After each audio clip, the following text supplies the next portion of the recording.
voltar a conversar com Alexandre Sénéchal para falar um pouco dos erros do planejamento do Coritiba desde o começo do ano e como fazer também para tentar recuperar essa falta de confiança do elenco, Alê.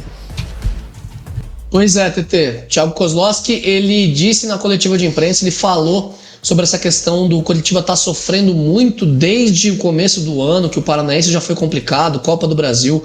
Coritiba teve 3 técnicos na temporada 2023, começou com o Antônio Oliveira, depois mudou de Antônio, foi para o Antônio Carlos Zago e agora com o Thiago Kozlowski. O Coxa, naquele levantamento que a gente faz aqui semanalmente, TT, ele é o pior time do Brasileirão, tem 35% de aproveitamento no ano, muito baixo o número realmente. O Coritiba está aí com 10 vitórias, 12 empates e 17 derrotas em 2023. É o time que tem a maior diferença, né, de derrotas para vitórias entre os 20 da Série A, né? São 7 jogos a mais perdendo do que ganhando. O Coxa que tem o pior saldo também do ano, menos 18 gols, fez 44 e já levou 62 na temporada de 2023. E o Thiago Kozlowski avaliou como é que está sendo esse ano de crise do Coritiba e disse o que o Coritiba precisa fazer para tentar pelo menos melhorar um pouco a sua situação. Se a briga para sair do rebaixamento está difícil, o Coritiba precisa pelo menos dar uma luz para o seu torcedor, né? Tentar de alguma forma ensaiar uma recuperação, e isso passa pelo jogo de quinta-feira contra o Vasco. Vamos ouvir. A gente tem que pontuar e falar a verdade. O Coritiba já vem nessa situação desde o Campeonato Paranaense. Desde o Campeonato Paranaense, né? Aquela batida, não conseguia engrenar, não conseguia fazer bons jogos, sequências de bons jogos, né? Então você vê, nós estamos indo para o mês de setembro com um grupo que vem desde janeiro tomando essas porradas, né? Porradas às vezes certas, né? Porradas às vezes acertadas, cobranças acertadas, mas em muitas vezes também faltou um pouquinho de sorte para o nosso lado, né? Como eu te falei, nessas 6 derrotas, pelo menos 2 jogos não era para a gente ter perdido, era para a gente ter ganhado. Um era para ter empatado, e aí sim, o jogo do Fortaleza, e hoje merecemos perder. Isso é certo, né? Mas o que conta lá está as 6 derrotas, né? Então a confiança, ela vem através, eu penso isso, tá? Vem através de repetição, vem através de treinamento. Você sabe o que você tem que fazer lá dentro do campo e aí te dá a confiança para que você faça, né? Mas ela passa muito da personalidade também, porque agora, ainda mais quem veste essa camisa tem que entender o peso. Tem que chamar a responsabilidade e vai ter que colocar lá dentro. Eu não posso jogar por ninguém, eu não posso fazer por ninguém. Eu tenho a minha responsabilidade, isso é fato, né? E eu assumo ela, só que nós, enquanto grupo, temos que chamar, todo mundo tem que chamar a responsabilidade e saber o que precisa melhorar, né? E espero que confiança passe por aí, por uma melhora gradativa dos atletas, espero que comece a partir de amanhã.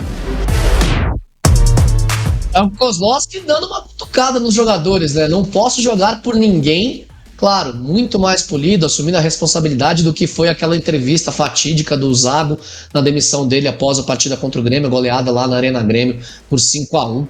Mas a relação do Kozlowski já começa a mudar um pouco, né? Sabe que tem que trabalhar, sabe que o Coritiba precisa retomar a confiança, mas, segundo o técnico do Coritiba, os atletas também precisam assumir a sua responsabilidade. A forte resposta na coletiva de imprensa na última quinta-feira, na derrota, diante do Bahia, jogando no Couto Pereira.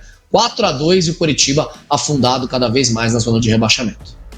Eu acho que o mais difícil nesse momento, Dalki, justamente como fazer para recuperar a confiança do elenco. Eu não vejo mais uma situação para recuperar a confiança. Para ser muito sincero, assim, eu acho que as coisas estão de mal a pior. E é chover no molhado falar isso, porque é só você olhar para a tabela, né? Você não precisa ser um gênio para pensar nisso, mas o que eu quero dizer é que parece que todo mundo perdeu a força que o Coritiba tinha adquirido naquela sequência de jogos que pontuou bastante, que fez 10 pontos em 12 jogos, em 12 pontos, disputados. Só que agora 6 derrotas seguidas, com jogos doloridos dentro de casa. Tudo bem, o Coritiba pegou jogos dificílimos, alguns deles. Por exemplo, pegou o Flamengo em casa, pegou o Botafogo fora, pegou o Corinthians fora, pegou o Bragantino, que tá jogando muita bola em casa. Só que o Bahia não pode perder do jeito que foi. E assim, o problema é que são os adversários do Coritiba ali na zona de rebaixamento estão reagindo, né? Estão conseguindo mostrar um futebol mais convincente, como o próximo adversário, o Vasco, que empatou com o Bahia e fez 4 gols no Fluminense. E todos os jogos que o Coritiba tem contra esses adversários diretos ali, agora Vasco, América Mineiro e Santos são fora de casa. Sim. E contra Vasco e Santos, o Curitiba perdeu a oportunidade de ganhar pontos em casa no primeiro turno. Não, e o Coxa tem 4 jogos aí na sequência, porque tem um jogo atrasado do São Paulo. Dia Então 27, tem né? Vasco fora. Dia 27, inclusive, é o dia do aniversário do goleiro Gabriel. O jogo contra o São Paulo. Então, tem o Vasco fora, depois tem o São Paulo fora, aí tem o Atletiba e daí tem o Atlético lá em Minas, né? Tem 2 jogos fora e 2 Atletibas aí na sequência, né? Assim, então, aí você pega e projeta esses 4 jogos, 3 fora de casa e um Atletiba. Quantos pontos destes 12 o Curitiba pode conquistar sendo, né, realista, frio assim, calculista no negócio? O que é viável o Curitiba conquistar de ponto nesses 12 que ele vai disputar? Olha, na minha opinião, é viável. Hoje em dia é difícil falar que é viável porque o Curitiba não ganha de ninguém, né? Infelizmente, mas eu acho que seria viável o Curitiba pontuar contra o Vasco. Acho muito difícil conquistar ponto contra a equipe do São Paulo, no Morumbi. Acho viável. Ressaca, não. Oi? Pode ter ressaca de título. Na Na quarta-feira seguinte, a Copa do Brasil e o São Paulo, a gente vai falar disso daqui a pouco. O problema provavelmente campeão. O problema é que o Coxa tá vivendo ressaca de vitória, né, Lê? E se perder a Copa aí que tá do o grande Brasil? problema. Pois é, mas aí de qualquer forma, o elenco do São Paulo já vai ter resolvido a competição, né? Se o jogo fosse agora, acho que seria diferente. E daí, mas eu acho que Jana, o clássico também ele dá uma então, equilibrada, é isso, né? Apesar da diferença gigantesca entre um elenco e outro, eu acho que o clássico, como foi, né, na Arena, sempre é um jogo que pode reservar muitas surpresas. Aquele e aí, jogo... claro que pro Curitiba é muito importante, pelo menos, pontuar jogando no Couto. Aquele jogo na Arena poderia ter acabado com qualquer resultado. Exatamente. Poderia ter acabado 2-1 pro Curitiba, poderia ter acabado 2-2, né? e poderia ter acabado como acabou o 3-2 pro Atlético. E eu acho que clássico, pela questão emocional, vai ser um jogo muito bom. O Curitiba vai tentar dar vida pra ganhar, o Atlético também vai tentar dar vida pra ganhar, pelos objetivos do campeonato também, é claro. Então eu acho que o Curitiba tem oportunidade de pontuar nesses 2 jogos.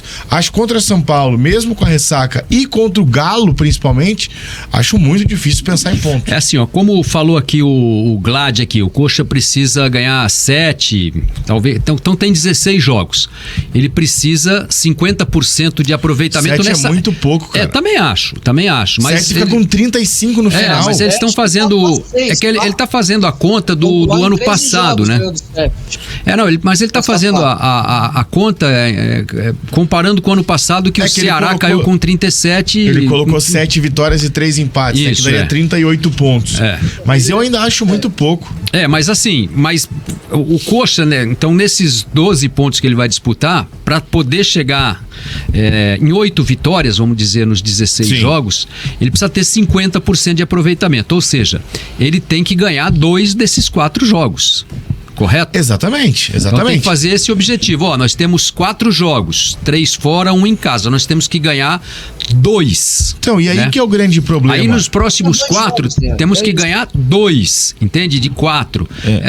Tem que pensar assim, mais ou menos. Aí que tá o grande problema, porque o Curitiba tem muitos jogos difíceis em casa que o Coxa perdeu a oportunidade, e fora também, é claro, né? O Coxa perdeu muitas oportunidades de pontuar no primeiro turno lá com o Antônio Carlos Zago ainda, e agora os jogos em casa não são mais Santos, Vasco, América Mineiro. Agora o Curitiba tem Palmeiras em casa, Grêmio. Tem Botafogo em casa, tem Grêmio em casa, tem Corinthians em casa. Então, assim, é cada vez mais difícil, porque o Curitiba perdeu várias e várias oportunidades de pontuar quando estava jogando bem e não conseguia vencer. Os 1-1 contra o Vasco, 1-1 contra o São Paulo, 0-0 contra o Santos. Todos esses jogos era para o Curitiba ter tido uma sorte ou uma competência melhor para ter vencido o jogo e estar numa situação um pouquinho mais favorável hoje. E você vê a diferença que é esse Campeonato Brasileiro de 2023, né? Da Série B vieram Vasco, Cruzeiro, Grêmio e Bahia. Né? Olha o nível dos times que subiram. Onde está o Grêmio? Tá lá em cima. O Bahia meteu 4 aqui, ganhou as 2 vezes do Curitiba. Já saiu da zona de rebaixamento. O Vasco tá no Tá tentando Um retornar. pouquinho melhor do que o Coritiba, mas, pô, pegou o Fluminense, né? Que é o time do técnico da seleção Cara, brasileira, o e Vasco sapecou 4. Mas o Vasco tava afundado esses dias, já tá com 20 pontos, Linha. Pois é. Né? E o Cruzeiro tá ali na faixa intermediária, ainda tentando arrumar uma identidade pra ele mesmo, né? Meteu 3-0 no Santos no lá, Santos, e que é um time então. que tá brigando pra não cair. O Cruzeiro fez o quê? Então, Foi assim, lá e foi bem e venceu. E o Vasco agora vai ter a força da torcida, volta pra São Januário, volta ao lado do seu torcedor. E assim, teoricamente, os jogos fáceis, né, que a gente classificaria aí, seriam jogos assim, contra os times que vieram da Série B, né, que normalmente são times de menor investimento, né, como por exemplo, no ano que vem, a Série B vai trazer quem? Vai trazer, hoje Guarani, Sport, Vitória, tal, né, são times de um nível de investimento um pouco menor do que esses que a gente falou. Sim. Então assim, aí você pode classificar, entre aspas, né, um Coritiba e Sport, um jogo fácil, só que o Coritiba jogou com o Sport esse ano, empatou uma, aqui outra. e perdeu outra, né? Com o Criciúma, ganhou no pênalti, né? Que é um time que pode subir também. Então, assim, não existe essa coisa de você dizer assim... Temos jogos fáceis no Campeonato Brasileiro. Não tem. Não tem. Você Na pega o Cuiabá, você sofre com o Cuiabá. Você pega o América Mineiro, na situação que o América tá, você sofre com o América Mineiro. Entende? Então não existe jogo fácil. Esse é um erro na hora que você vai avaliar, assim, no campeonato nós vamos ter o jogo difícil e jogo fácil. Não, você só vai ter jogo difícil. E o Coritiba na reta final do campeonato, ali, os últimos 3 jogos, ele vai encarar no Couto Pereira o Botafogo, provavelmente brigando ainda pelo título, né, com chances. Depois o Coritiba enfrenta o Bragantino fora, que tá bem no campeonato também, né? Tentando entrar no G4 ali, brigando por Libertadores. E daí encerra em casa contra o Corinthians, que sempre tem uma torcida fortíssima, é um grande time. Então, assim, se você ficar pensando jogo a jogo, em relação aos desafios que o Coritiba vai encarar, tudo é difícil. Eu acho que ele tem que pensar nele, que esse é o problema. O Coritiba tropeça nos próprios erros, e são falhas que o clube comete, que ele pode cometer contra qualquer adversário, fraco ou forte. Ele vem demonstrando isso a cada jogo, né? Essa fragilidade do Coritiba, que eu acho que ela precisa ser ajustada. Não dá pra continuar, né? 6 derrotas seguidas. Você encarou adversários de diferentes níveis aí. 1h07, galera participando por aqui. O Cristiano Fernandes. Nós coxas temos que nos conformar que somos o pior time da Série A. O Rodrigo Bueno nos acompanhando lá do Mato Grosso do Sul, dizendo que a esperança dele na permanência já está acabando, mas ele ainda acredita.